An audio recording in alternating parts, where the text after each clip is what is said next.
Everybody, welcome back to my channel, and today I'm going to be giving you my thoughts on the Real Housewives of Salt Lake City. I'm here. I watched it yesterday while doing some homework, so I took notes on what stood out to me. Let's go ahead and get into it.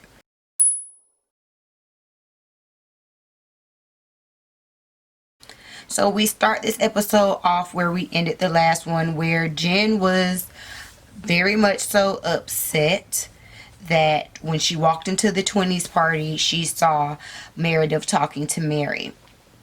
And she was instantly like enraged. So we see the ladies, we see a scene of the ladies sitting at the table.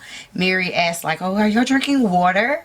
"Yeah, we're drinking water in a decanter." "Mary, no, this is vodka. Like, don't do me.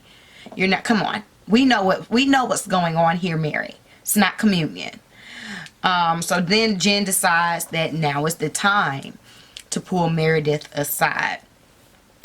And I'm just going to go ahead and just give it to you how it is.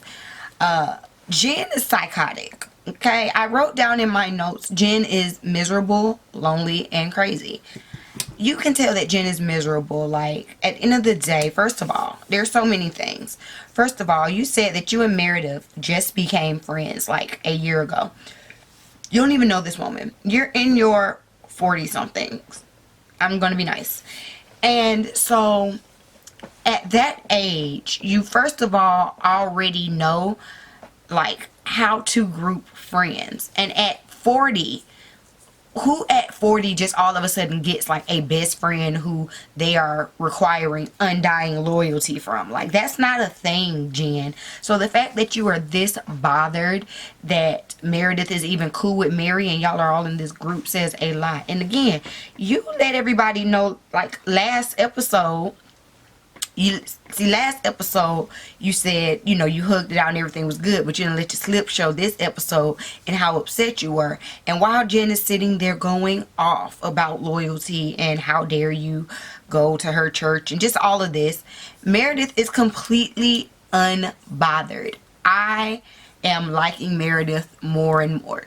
She was completely unbothered by Jen and how she was acting. And then it's like, for Jen to look that beautiful at this party and act that ugly, like to the point where she literally was like turning red in here, like acting a whole ass at this lady's party. I would have wanted her to leave. And so Meredith is just like, you know what, I'm not doing this. I'm disengaging. I'm walking away. So literally Jen is spazzing out and she calls Mary a grandfather effer.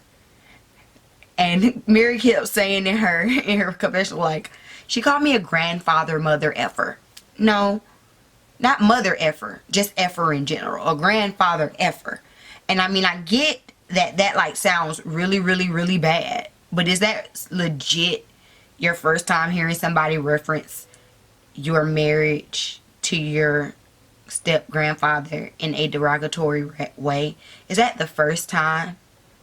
I mean, who am I to say what? But I'm just saying, like, Mary was like, "Oh my gosh, I've never been called anything so bad." I'm like, really? Maybe not to your face. But anywho, so Lisa decides to try to come over there and simmer Jen down, and it's just not working. She is legit having a breakdown. Jen's like, I mean, Lisa's like, you know, how about no more tequila? Like, and she's just crying and she's upset and she's all red and the other women are confused as to what to do. And so they end up calling Sharif or Shah, whatever his name is, her husband, to come and pick her up from the party. Like, and so this is when I knew that all of this anger had nothing to do with Mary, it had nothing to do with Meredith. It had everything to do with the fact that you are showing up to this party in this beautiful elaborate gown and you don't have your husband on your arm. You have your minions fluffing your train. And she felt some type of way about it, because when she called her husband, she's just like, "Where are you at? I need you to get here now." Like, Jen is miserable. And I got my good eye. See, not this eye. This eye be the little lazy one. I got my good eye on Jen and her marriage. Because I don't care what you say. I don't care how many sharp pep talks you get or anything like that. Something in the milk ain't clean. What y'all got? What y'all think? Drop down in the comments and tell me y'all's thoughts. Because I feel like Jen is miserable. That's why she is acting like this about her friendships. But we'll get back to Jen in a little bit. Because like Jen acted a entire donkey this entire episode. What bothered me, like moving off of Jen, but to the other ladies, what bothered me is how they were coddling her. Like, especially like Heather. Like, Heather runs after her. Now, before Heather runs after her, she tell them what food not to take because she still want her food. Now, that was hilarious to me. Did y'all see that? But Heather runs after her, and Heather is trying to coddle her and trying to, like, you know, make her feel okay. And you know, I know that Jen spazzes. Like, if Jen spazzes at every party, this is the second party. This is only the second party that we've seen her at spazzing. And apparently she's going to spazz at this third party, which is the Met Gala. Jen, you are looking real bad right now. Get it together. Like, she legit needs therapy. She legit needs therapy, and you can see it. She's very, very much so miserable and unhappy. So the next day, we have all of the people together, and of course they are talking about the spazzation of Jen. So we have Meredith telling Brooks, we have Lisa talking to Heather, and then we have Whitney talking to Mary. When it came to Mary and Whitney's scene of them like just kind of downloading on everything, we did get a small glimpse of RJ Robert Jr. And apparently, honey, he's out here throwing bands. Honey, his little girlfriend, he got his little girlfriend a little Prada purse for Christmas. I say, okay, Prada purse, all right. Do what you do, boo-boo. Do what you do, honey. He goes on to say that, you know, he wants to be a fashion designer. And Mary's like, oh, you don't want to be a brain surgeon? Your whole life you want to be a brain surgeon. Really forcing that on him. And you could just tell that, like, RJ is just not here for his mom's antics. He is really trying to come into his own. He's a teenager. You know what I'm saying? He's giving you real teenager, mama, I don't want to deal with you. You are too smothering type of energy. And I like that he just was like, no, I don't want to be a brain surgeon. I truly believe it. That ain't what you got to know that you know in your gut that you want to be a doctor, period. Like, don't just think that you're just gonna go into college just because like your whole life you've been told you're gonna be a doctor.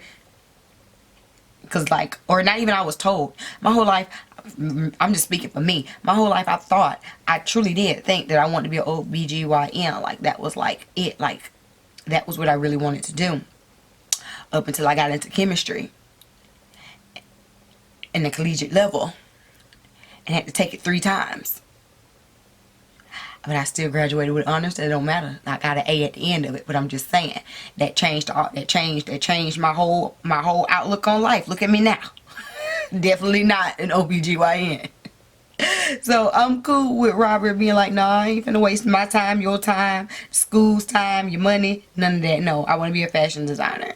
I want to see this little Prada purse, okay? I want to see that. We get the introduction to Mary wanting to throw a Met Gala inspired brunch. Heather later on in the episode says, like, I don't understand what is a Met Gala themed brunch, because the Met Gala is a place and they have a theme every year. So like, I could get, like, she was like, I don't even think she knows what it means. Like, she just thinks it sounds elegant. I can kind of get what they were saying, because that's true. Like, each year they do something different.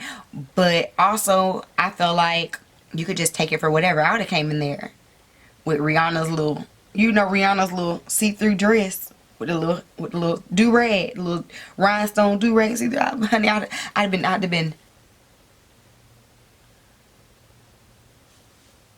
basking. Okay, but anyway, so we get the introduction to that. The next scene we have is Jen and Heather meeting up, and basically in this scene, I was too through with Jen. I'm completely convinced at this point that Jen is my least favorite. I know every single episode I'm like, I don't like this one, I don't like this one, I don't like this one. Like, at this point, I only like Whitney and Heather. Lisa,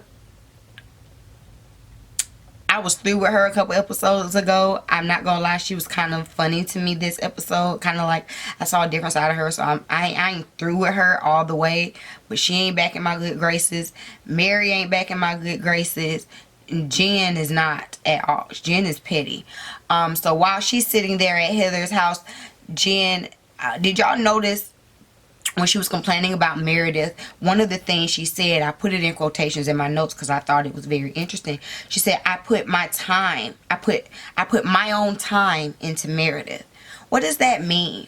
What does that mean? This is someone who you claim was your friend. This is someone that you claim that you had grown close to. So what does it mean to say, I put my own time into Meredith? As if she's a charity case, as if she needs you to spend time with her.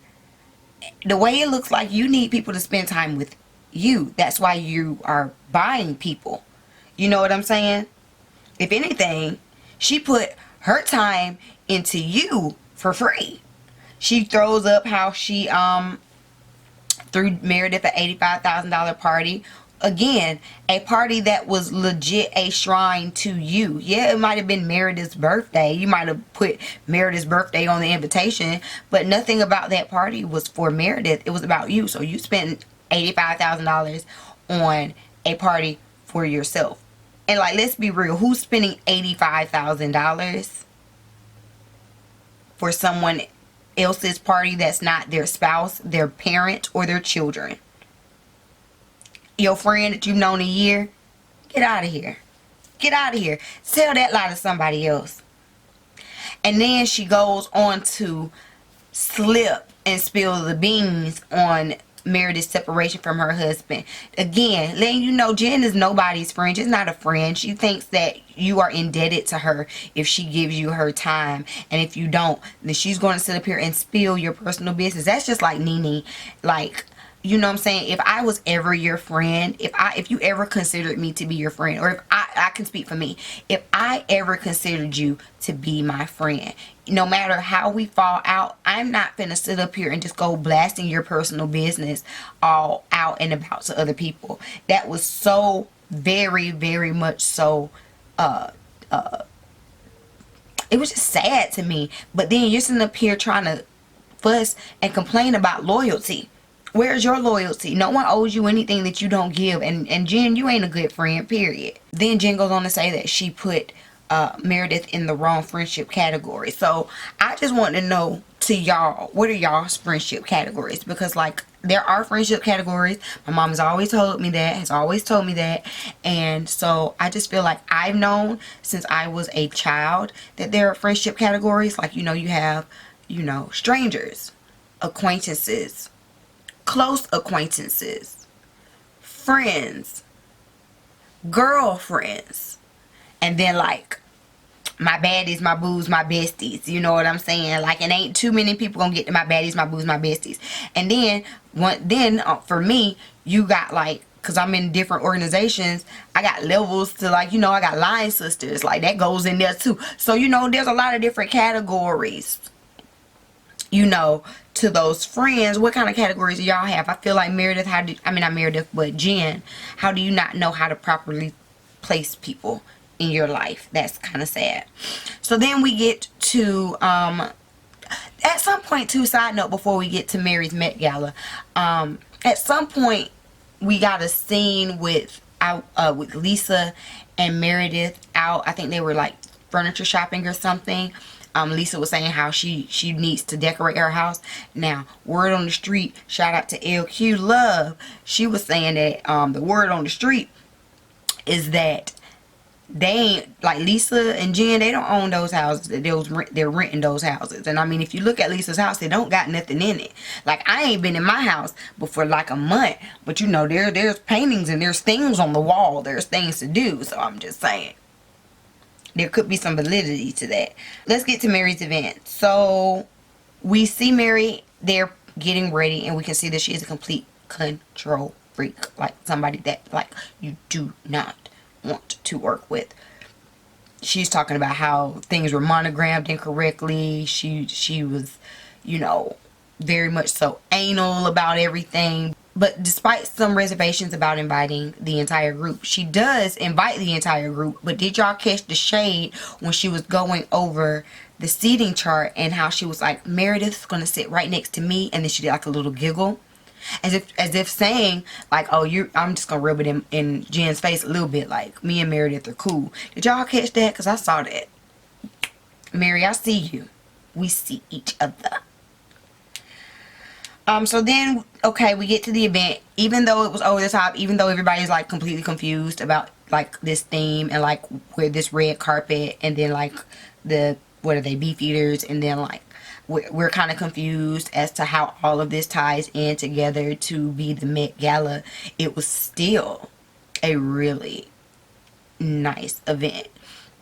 She had personalized gifts for everyone, Louis Vuitton AirPods, I think. You know, I don't know what anybody was wearing, except for Jen. Jen do be serving looks. Jen do be serving looks. I would put. I'm not gonna quite put her on Erica Jane level, but I would consider her to be the Erica Jane of this season. I would consider Mary to be what was the new girl from Beverly Hills, the one that's super rich, that married and divorced the money, and then she was new this season. She had the blonde hair. I cannot think of her name, but that's who I think Mary's like. If you know who I'm talking about, drop her down in the comments. Y'all know exactly who I'm talking about. Because she's all about the designer labels and couture and all this stuff, but that don't mean it's cute. But anyway, I didn't think, like, I mean, they are in Utah. I guess I don't know if they know how to take it there, honey. You have to take it there, and I don't think they know how to do that. They sit down, they say grace. Mary begins saying grace. Mary begins to cry. Mary was a lot during that grace, and Jen is at the end like, okay, amen. I don't know, you know, it is a serious thing to go before the Lord in prayer, and I guess, you know, as a minister you have a different connection into it, so I'm not going to judge. I'm just going to say I do think it was just a little bit a lot for Grace. Moving on. So they go around the table, and Mary basically said that she wanted everybody to kind of, you know, say something about themselves, kind of become a little bit more vulnerable so that we can kind of get to know you, to know everybody. Side note, y'all, I'm sorry. I had lashes on earlier, but I took them off because I was finna go lay down, but then I realized that I didn't do this video. So if you want to see how this looked with the lashes and like its full glory, then I'm gonna put a card probably up here, or you can visit my Instagram. That'll be down in the description box. But anyway, so anytime they do these type of games, you already know that it's meant to start some drama. So we go around the table. I don't remember everybody's things. I don't care to remember them. It was very lackluster. But of course we get to Jen. The whole episode's about Jen, huh?